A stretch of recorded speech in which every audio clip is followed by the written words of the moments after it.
What's happening, everyone? JayShockblast here, and check it out. Spider-Man Far From Home is in theaters now, and it is quite possibly the best Spider-Man movie ever made. I absolutely loved it. Thought it was fantastic, and I definitely think that if you're a Spider-Man fan, you have to see this in the theaters. It was a lot of fun, and you know, I have to say there's going to be some spoilers. So if you haven't seen it yet and you like to avoid those things, be warned. But there's just so much about this that I really loved until I didn't, because there are two pesky after credit scenes that are very controversial with a lot of mixed reactions. There's some people that love them, there's some people that hate them. I am amongst the people that hate them. So we're gonna get into that, and this is about my fourth or fifth take on this because I haven't loved my other versions. So let's just get right into it. I'm going to talk about what I liked, what I disliked, and we're going to go from there. We're going to do it a little bit different. I'm going to assume that you understand the premise of the movie, that Spidey is on a European vacation with his classmates, and he just wants to be a kid. He's been a superhero in like everything we've seen him in so far. He's died and got snapped, and now he's back, and he just wants to be with his friends. He doesn't want to do superhero stuff, but man, Nick Fury is trying to drag him down and trying to get him involved, and he's not loving it, and everybody thinks that he should just always be Spider-Man, and that is Peter's arc for this story, the constant struggle between being Peter Parker, you know, 16-year-old high school student, and being Spider-Man, you know, your friendly neighborhood Spider-Man, looking out for the neighborhood, and space traveler, and, you know, conqueror of Thanos, holder of the Infinity Gauntlet at one point in time, for even just a moment. So it's like, actually, two different moments in two different movies. So, you know, it's just, it's pretty straightforward as far as that. He does go on, you know, to a couple different locations. The movie sees them start off in Venice, where they battle Hydro Man, go to Prague, where they fight Molten Man, then there's a scene in Germany, and then they finish off in London. It's a little weird because, you know, Spider-Man is basically a New York City guy. You don't typically see him too many other places. That's kind of his stomping grounds, and that's all he wants. But, you know, he's on his little European vacation. So you can kind of get the gist of the plot from just simply watching the trailers. It's very straightforward. He's trying to just enjoy his vacation, but Nick Fury's there. He, you know, knocks out Ned and introduces him to Quentin Beck, aka Mysterio. Now, the trailer also shows that Mysterio is claiming to be from another dimension, and if you followed Spider-Man lore at all, you know that Mysterio is one of his biggest bad guys. He is one of the 47 members of the Sinister Six at some point in some variation. You know, this is a guy that I think that was my biggest concern, was how they were going to wrap Mysterio into this, because we know that they see each other face to face, Peter Parker and Quentin Beck, and that never sat well with me, because I had to assume at some point Mysterio was going to be the bad guy of the film, and there was going to be some kind of a flip. And how are they going to work with him knowing that Peter Parker is Spider-Man? One of the things that's very central to the core of Spider-Man's belief system is keeping that secret identity. He has to protect the ones he loves to a fault. He has tried his best to maintain the fact that he has the secret identity, but, you know, if you really kind of think about it, we look at the way that Marvel has handled Spider-Man in the MCU. Literally everybody knows that Peter Parker is Spider-Man.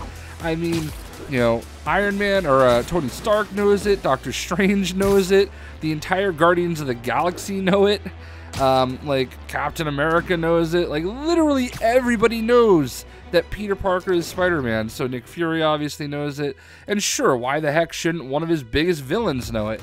It's really weird, and I didn't really love that the more I thought about it, and it comes into play eventually. Obviously, you know, the big reason why he didn't want to bring his Spider-Man suit is because Spider-Man's already shown up in Washington, D.C.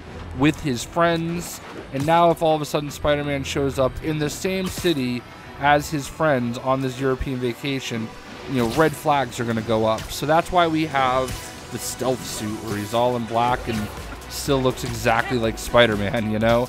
And one of the things that always was weird to me is I didn't really understand why Spider-Man was the exact person that they were trying to, you know, recruit for this mission against Hydro Man and Molten Man. Like, this is a young Spider-Man. This is a young Peter Parker. He doesn't have his full capabilities. He hasn't learned how to make all his spider gadgets and all that stuff yet. And it's weird because, like, what is his webbing gonna do against water-based character and a lava-based character, fire-based character? I mean, it's obviously gonna melt right through all that stuff or just go right through it. And that's exactly what happens. You know, he's kind of there as backup more than anything. And it's weird that they chose him, but, you know, there's this excuse of, oh, everybody else was busy, blah, blah, blah, off planet. Because even Peter says that. It's like, why are you picking me? You know, why can't you pick Thor off planet? Captain Marvel, don't say her name. You know, it's weird that they chose him. And he's kind of trying to wrap his head around that too. But as it turns out, he was, like, chosen, like, requested by Mysterio. And it all comes down to a pair of glasses that Happy, or maybe it was Fury. I'm going to be honest, I'm blanking here. Who gave him the glasses? But they effectively, it must have been Happy. They control, like, the whole Stark arsenal in the sky. You know, and they're basically like Tony Stark's glasses. There was an acronym for it that I've completely blanked on. It had something to do with even in death, I'm awesome, or something like that. It started with an E. You guys can just tell me in the comments because I'm sure you're going to remember where I don't. And that's what Beck's after. That is what Mysterio is after because he somehow knows that Tony gave them to Peter. So I guess he already knew that Peter Parker was Spider-Man, or at least somebody that Tony worked really closely with. And there's a couple interesting scenes where they actually flash back to some of the people that are part of this Mysterio project. I'll get into that in a second.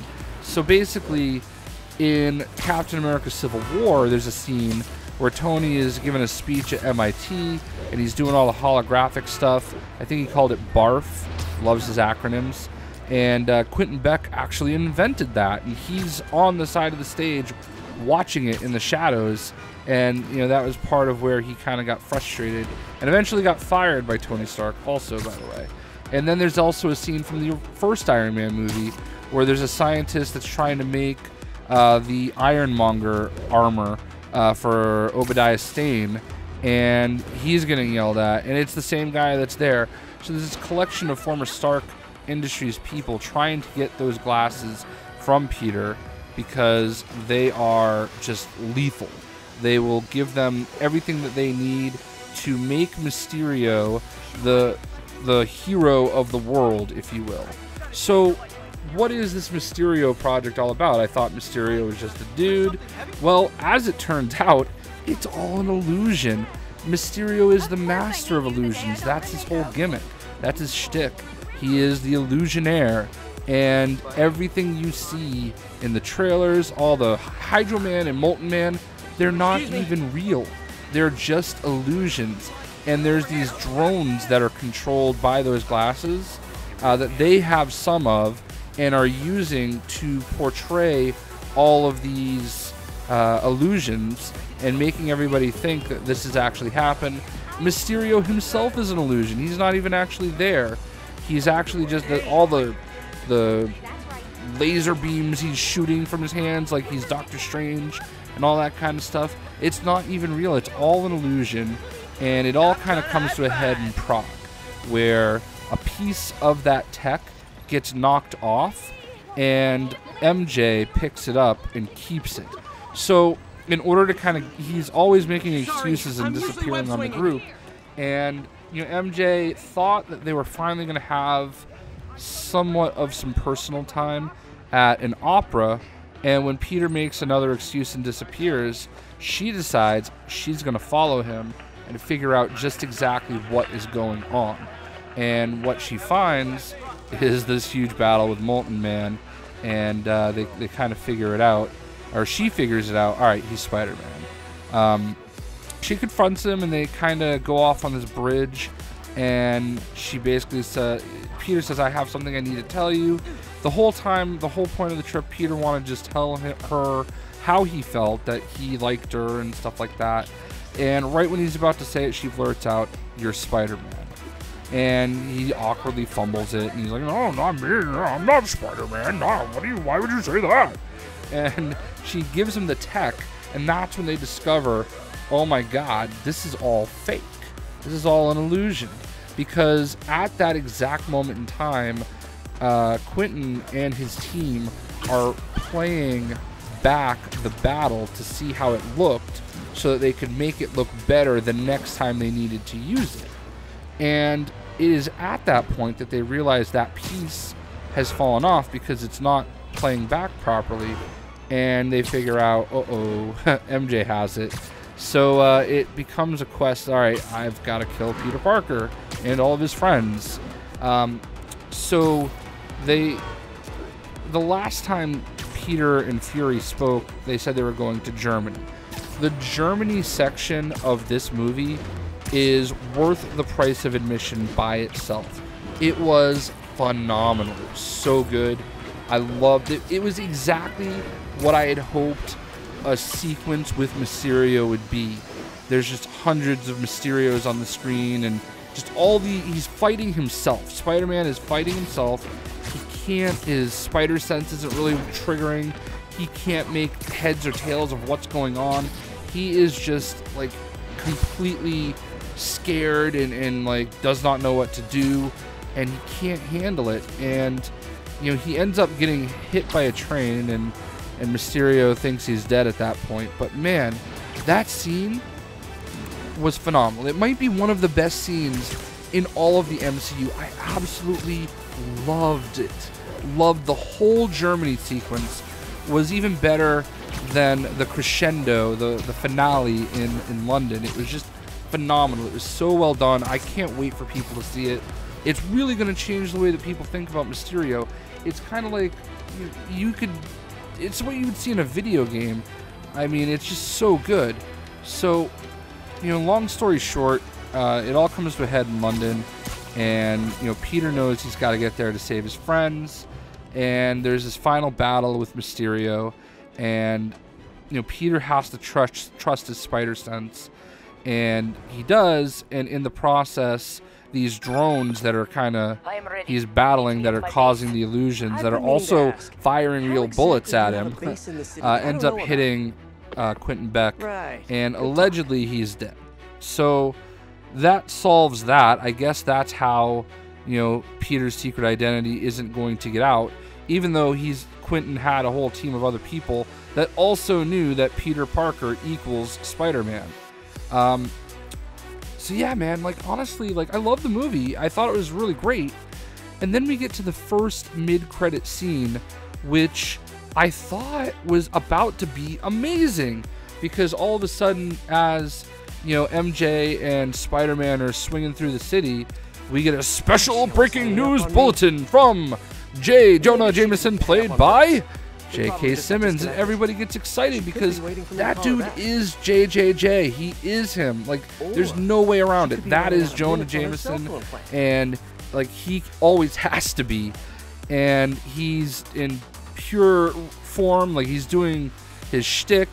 And then we cut to video from London, where Mysterio reveals that Peter Parker is Spider-Man, and they flash a picture of Peter Parker's face on the screen. Peter Parker hasn't even worked for the Daily Bugle yet. What? Why? This is awful. I hate the fact that after 2 Spider-Man movies, we are already dealing with a secret identity that's no longer secret. It's awful.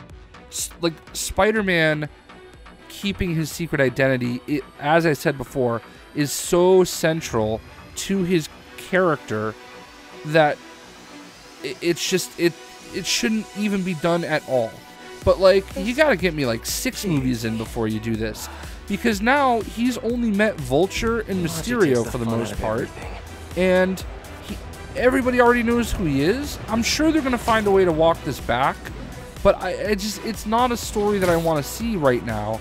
I want to see him keep developing as Spider-Man, keep fighting new bad guys, get way down the road before he has to worry about, you know, and keep thinking, I have to keep my identity secret. That should be a central role, you know, storyline of his arc. Like, always trying to keep his identity secret. Too many people already know. Now everybody knows. And there's no reason for Jonah to hate Spider-Man yet. Like, this is all way too early, and I hate it. I hate that they're going this route. Like, we haven't even met Harry Osborn yet. Like, he doesn't know. Like, we haven't even gotten this far, and it's like, these are all supposed to be people that don't know he's Spider-Man forever. And MJ, even MJ knowing that he's Spider-Man this early, I know it's not. It's supposed to be allegedly Michelle Jones and not Mary Jane Watson, or is it? I don't know. I really don't know anymore. And honestly, I don't care. She's not... I don't like her as... the thought of her as MJ. I do like the fact that she can be a love interest, and she can be, you know, Michelle Jones or whatever, because she just doesn't have the personality of Mary Jane Watson, for better or worse, you know? Like, it's just an awkward portrayal if that's what it's supposed to be. But that doesn't even really bother me anymore. What really bothers me is the secret identity thing. Like, honestly, that mid-credit scene completely changes the movie for me. Like, and it makes it even worse when we get to the last credit scene, and if we find out that freaking Nick Fury is Talos.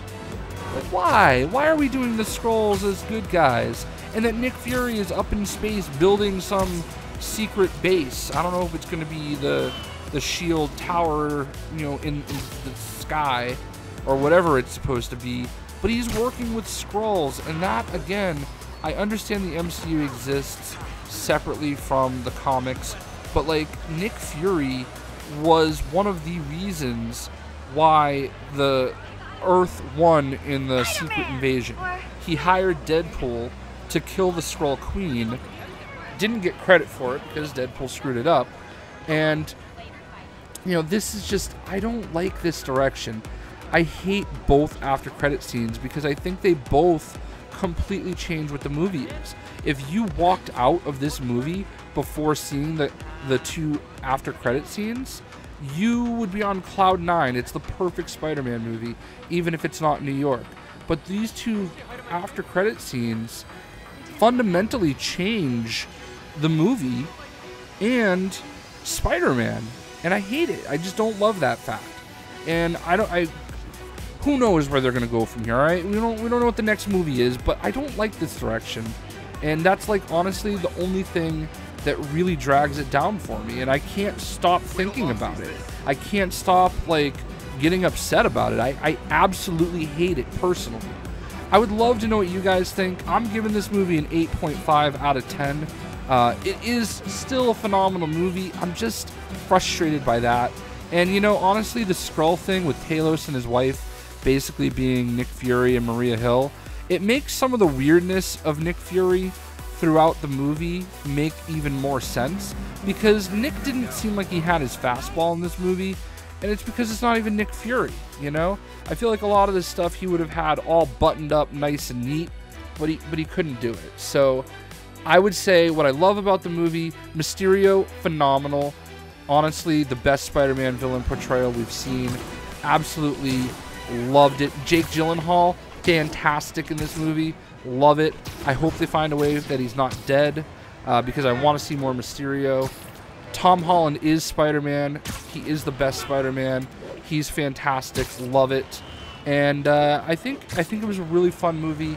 You definitely need to see it. And I really want to hear what other people think about the whole secret identity thing. My brother's fine with it, and I'm thinking about disowning him for it. But anyway, Hope you guys enjoyed the video. This is going to be the keeper. The first time I've liked it after finishing. We'll see you. See you.